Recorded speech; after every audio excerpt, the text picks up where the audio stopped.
Bonjour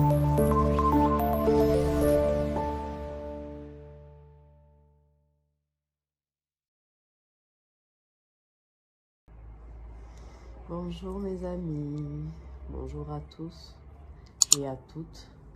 Et je remercie toutes les personnes en tout cas qui vont prendre la peine d'écouter ce message. Et j'espère vraiment que ces quelques minutes vont vous faire du bien. Je suis très contente aujourd'hui parce que j'ai une de mes clientes qui s'est mariée aujourd'hui. Une jeune dame qui s'est mariée avec un jeune homme. Ils sont très jeunes, ils sont très beaux.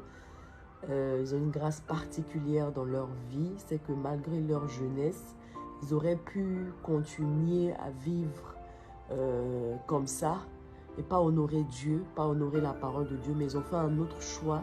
Malgré leur jeunesse, malgré leur beauté, malgré leur argent, ils ont décidé d'honorer la parole de Dieu, de se marier. Je rends gloire à Dieu. Mais vous savez, de nos jours, quand quelqu'un me dit « je vais me marier », je suis très contente. Mais je suis perplexe en même temps. Parce que dans nos familles africaines, on nous prépare très bizarrement pour le mariage.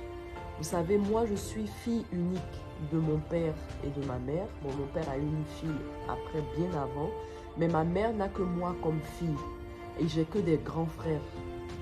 Et j'ai été élevée comme une lionne, comprenez? Je suis l'espoir de ma mère. Je suis son bébé, je suis sa chérie.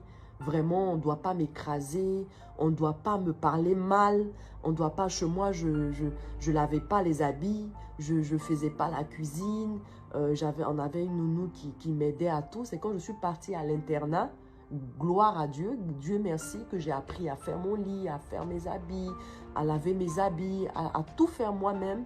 Et ça a été une bénédiction pour moi.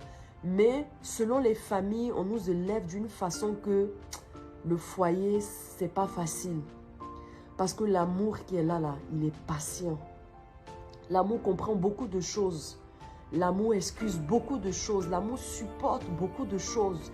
Mais on ne nous apprend pas ce caractère-là d'une femme. Surtout cette génération. Les femmes ont gros cœur. Parce que de toute façon, l'homme travaille. De nos jours, la femme est tout autant capable de faire. On a des femmes directrices. On a des femmes présidentes, on a des femmes PDG, on a des femmes CEO, on a des femmes qui font de l'argent. Et c'est un grand danger, moi je pense. Parce que quand une femme atteint un niveau de pouvoir, son humilité disparaît. Elle n'est plus humble, elle est orgueilleuse, elle est gonflée, elle est tout ça. Il n'y a pas de problème. Peut-être tu peux réussir dans le monde des affaires avec ce caractère. Mais dans le foyer, la maman, tu vas souffrir avec cette façon de faire.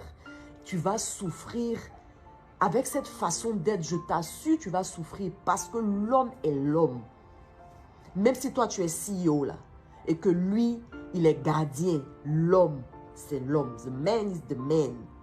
Tu es obligé de le respecter, sinon ça ne va pas passer. Je disais la dernière fois à mon ami Boga, de Boga Prod, que je salue au passage, que j'ai expérimenté quelque chose. Mes premières années de mariage ont été très difficiles à cause de mon caractère. Je suis quelqu'un qui suis extrêmement indépendante. Je n'ai pas grandi avec mon père. Je me suis battue toute ma vie pour avoir la position que j'ai aujourd'hui. Et j'ai croisé mon mari, quoi, je sortais, peut-être j'avais 27 ans, par là, 28. Donc, j'étais déjà accomplie et j'avais déjà accompli beaucoup de choses dans ma vie. Je ne me suis pas réalisée dans le mariage, au fait. Je n'ai pas attendu un homme pour avoir une voiture. Je n'ai pas attendu un homme pour avoir une maison. Je n'ai pas attendu un homme pour travailler. Je n'ai pas attendu un homme pour vivre. Donc, j'étais déjà accomplie quelque part. Donc, rentrer dans le mariage et puis accepter une autorité sur ta vie, maman, ce n'était pas facile. Mais je me dis que j'ai pris tout ça. C'est pour dire à une femme que si tu veux être heureuse dans ton foyer, il faut être humble. C'est pas partout on a raison. C'est pas partout on tape sa poitrine. C'est pas tout on dit. C'est pas tout on crie. C'est pas tout on se fâche. C'est pas tout on prend ses bagages pour partir. C'est pas... Non, on se marie, c'est pour la vie. Ça, là, il faut l'intégrer. On se marie, c'est pour la vie. C'est gâté, c'est pas gâté, c'est pour la vie. On peut se séparer un moment parce qu'il y a des femmes qui vivent des foyers difficiles de violence conjugale, psychologique. Vous pouvez prendre des distances. Mais sincèrement, la base du mariage, la Bible nous dit que personne ne sépare ce que Dieu a uni. Tu as choisi ton mariage, en tout ton mari, en tout cas je l'espère, qu'il ne t'a pas été imposé. Tu l'as choisi. Donc tu vas t'accrocher à ça. Tu vas être patiente. Tu vas fléchir genoux pour que le cœur de pierre que ton mari a se transforme en cœur de chair. Tu vas prier des années, tu ne vas pas lâcher. Parce que tu veux honorer la parole de Dieu.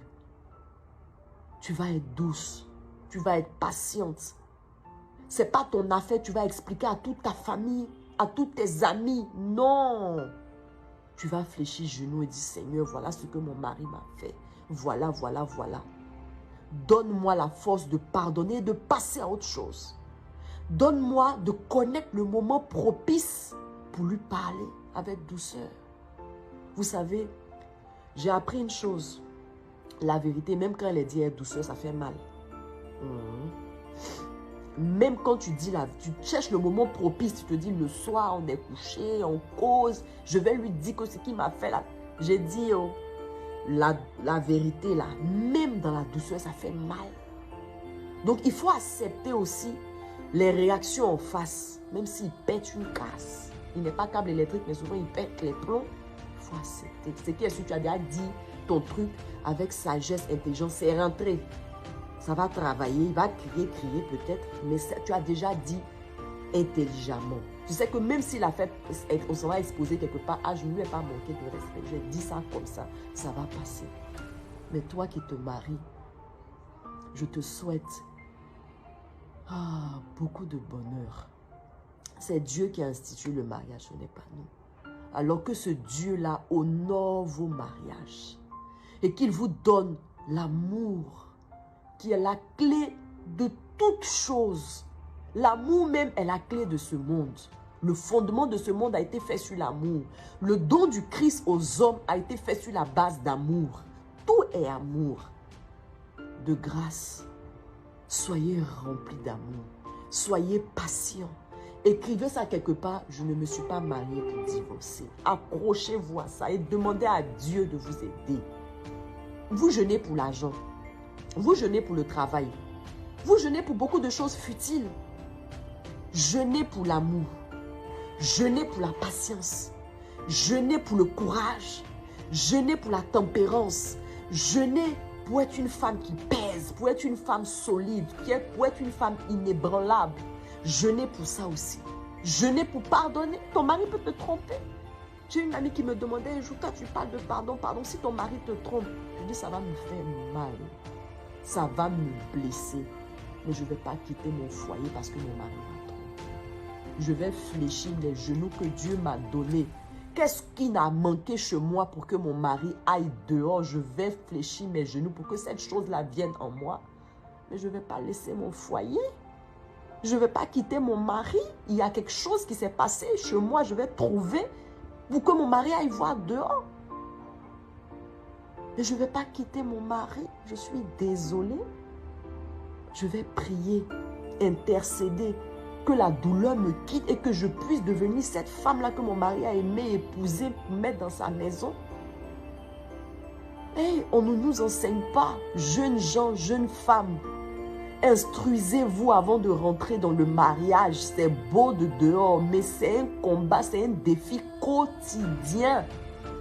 C'est-à-dire, allez vous asseoir auprès des gens qui se sont mariés. Vous voyez 2 ans, 3 ans, 10 ans de mariage. Ils n'ont qu'à vous parler bien. Là, je suis en train de parler à la façon ivoirienne. Parce que les Ivoiriennes ont gros cœur comme ça. Ils n'ont qu'à vous parler. Comment nos mamans ont fait pour faire 20 ans, 30 ans, 40 ans de mariage là. Ils n'ont qu'à vous parler. Avant de vous engager. Parce que le mariage, c'est pour la vie. L'amour peut manquer un moment. Mais on jeûne et on prie pour aimer. Vous priez pour l'argent. Priez pour aimer. Priez pour pardonner. Pour que ça se renouvelle chaque jour. Et en tout temps. Et en toute chose, comme j'ai dit à ma mariée d'aujourd'hui, le respect. Vous devez le respect à votre mari. Papa et maman ne les a pas choisis. Mais ton mari, là, tu l'as choisi. Alors, tu lui dois l'honneur, le respect en public et en privé. C'est pas tu fais comme si tu es sage devant les gens et puis dans la chambre, tu jafoules sur le gars. Ça ne matche pas, ça ne va pas durer. Ça ne va pas durer. Le respect et le respect. Soyez bénis, heureux dans vos mariages, comblés, comblés, comblés. Parce qu'un mariage raté, c'est le début de l'enfer sur la terre. Soyez bénis. Moi, je veux que vous viviez le paradis sur terre dans votre mariage. Il y a une chanson en ce moment qui est très populaire. Avec moi, c'est le paradis sur terre. Que ton mari soit content d'avoir une femme comme toi et qu'il dise vraiment, j'ai trouvé la perle rare. J'ai trouvé le bonheur avec elle. C'est le paradis sur terre.